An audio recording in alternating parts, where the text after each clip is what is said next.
As we enter Week 7 of the Phoenix Festival Tournament, there are only 4 matches for us to go over today. 2 in the secondary bracket of the singles category, and the final matches of the doubles category. As always, use the link in the description below to go and vote for who you think would win in each of these matches and give your reasoning as to why. But starting off, we have Pyrrhanikos versus Yang Xiaolong in the desert and ocean biomes. Neither of these biomes really give any advantage to either character, Yang more so than Pyrrha, as she could possibly use her Ember Celica to create steam from the ocean biome, similar to a freezer burn, though probably not as effective, but still something that she could potentially use. Otherwise, this would be more of a test of skill. We know that Pyrrha has an incredible amount of skill from Volume 3, but Yang has had 5 more volumes of training since then, in my opinion easily putting her on par or even surpassing Pyrrha's skill.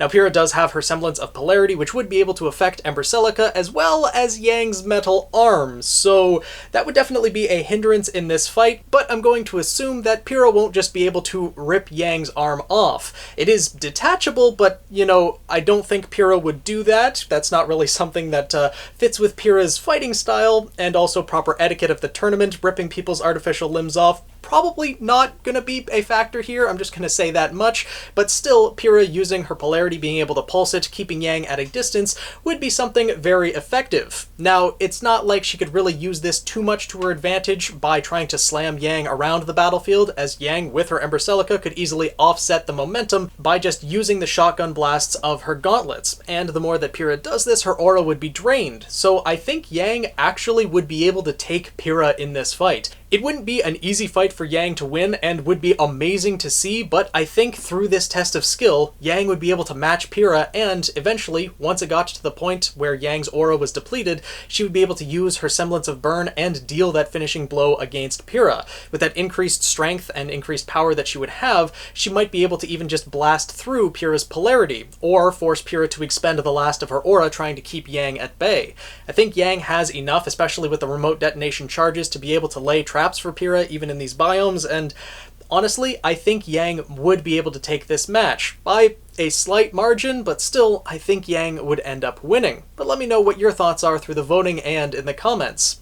In our second match of the singles category, we have James Ironwood versus Cinder Fall, a match that Ironwood would love to have in the series because I think he definitely wants to get some revenge on Cinder for some things that have happened in the past couple volumes. But in the tournament, they are fighting in the anti-gravity and savanna biomes. Anti-gravity is kind of home turf for Ironwood. He does have experience fighting in it. Being from Atlas, he knows these biomes inside and out, but I don't know how much of an advantage that would give him. He did struggle in the gravity biome when he fought against Watts, but with his dual pistols of due process, being able to launch himself around the battlefield would be something that would be difficult for Cinder to keep up with.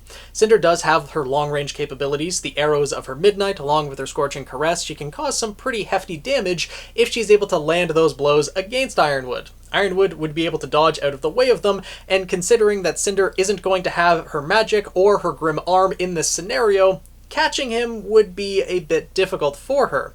Now, I do think that Cinder would be able to dodge out of the way of a lot of Ironwood's shots that are meant to deal damage against Cinder, so it would be difficult for Ironwood to win as well. If Cinder is able to get close combat, which I think this fight would probably come down to, they would expend both of their long-range capabilities, Ironwood expending the bullets in his due process, Cinder expending her arrows trying to deal damage however they can at long range, and ultimately would end up being a close-range fight. Cinder battling with her dual blades, and Ironwood with his strength and using his dual pistols as bludgeoning weapons. Now, Ironwood is a very strong character. He's a pretty tanky guy, and Cinder can hit pretty hard with her blades and is a bit more nimble than Ironwood. Coming to close combat like this, or even at range, I'm not exactly sure who would win. Ironwood, at range, does have more ammunition than Cinder does, but Cinder can deal more damage than Ironwood can, and is a faster fighter. So I think Cinder might have the advantage here, though it's easily possible that Ironwood could as well, considering he has more ammunition at range. The gravity dust rounds and him being able to launch himself around the battlefield would be a lot to keep up with, so I am really curious what you guys think on this one. And then we get to the doubles category, the final two matches. We'll start off with our bronze medal match. James Ironwood and Clover Ebby versus Raven Bronwyn and Jean Arc.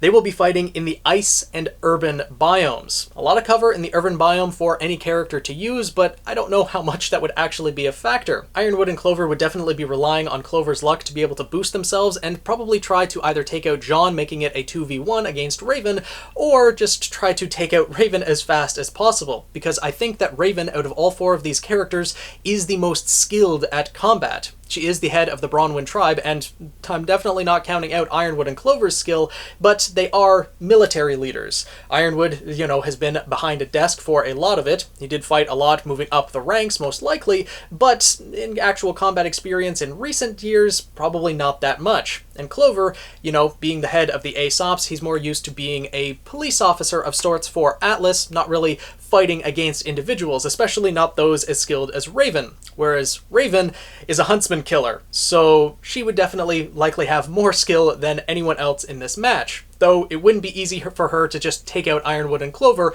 in a single strike or anything like that. She would be very cautious of Ironwood's dust rounds and the way that he would be darting around the battlefields, as well as needing to be conscious of Clover as well. The good fortune that would be boosting Ironwood would be very tricky if Ironwood was able to land hits either against Raven or simply be able to shoot Raven's dust blades and shatter them before she can really utilize them to their full extent. Not to mention Clover's Kingfisher, if he is able to either restrain Raven, or potentially Clover might make a lucky shot with his Kingfisher and be able to disarm Raven of her scabbard that contains all of her extra dust blades. If that happens, the match would get a lot more difficult for Raven. But we can't forget that she also has Jean supporting her. With the extra shields that he has, the Hard Light Dust shield that he could throw out and block Ironwood and Clover's attacks, at least for a moment, as well as the Gravity Dust in his own shield, Crocea Moors. He's a skilled tactician and fighter in his own right, so he would be able to support Raven to a certain extent, but Raven would definitely be the heavy damage dealer of this fight. If Jean is able to distract Clover while Raven takes on Ironwood, then that could easily turn the match in their favor.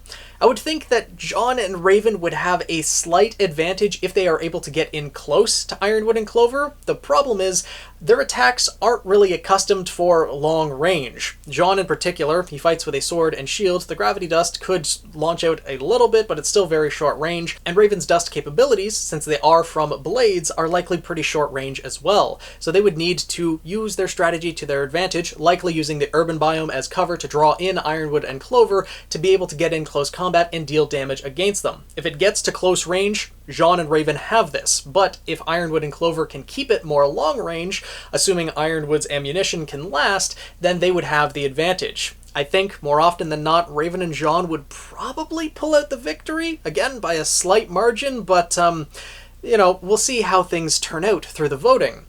And then we get to the final match of the doubles category. Glynda Goodwitch and Winter Schnee versus Maria Calavera and Weiss Schnee. They are fighting in the ocean and savanna biomes. This fight would be amazing to see. Glynda and her telekinesis, along with Winter and her glyphs, are extremely skilled opponents, but Maria Calavera is just as skilled, if not a little bit more, and supported by Weiss and her glyphs as well, are an extremely powerful duo. There would be a lot of glyphs appearing on this battlefield, but the fighting styles of both Weiss and Winter are fairly different. Weiss relies more on her glyphs and dust, whereas Winter takes a more direct approach, utilizing her glyphs more so on herself so that she can then deal damage close combat utilizing her blades, such as using the time dilation in Volume 8. We have seen Weiss and Winter face off against one another very briefly in Volume 7, and Weiss was certainly able to match Winter, and even overwhelm her in a couple instances, utilizing her glyphs and her summoning.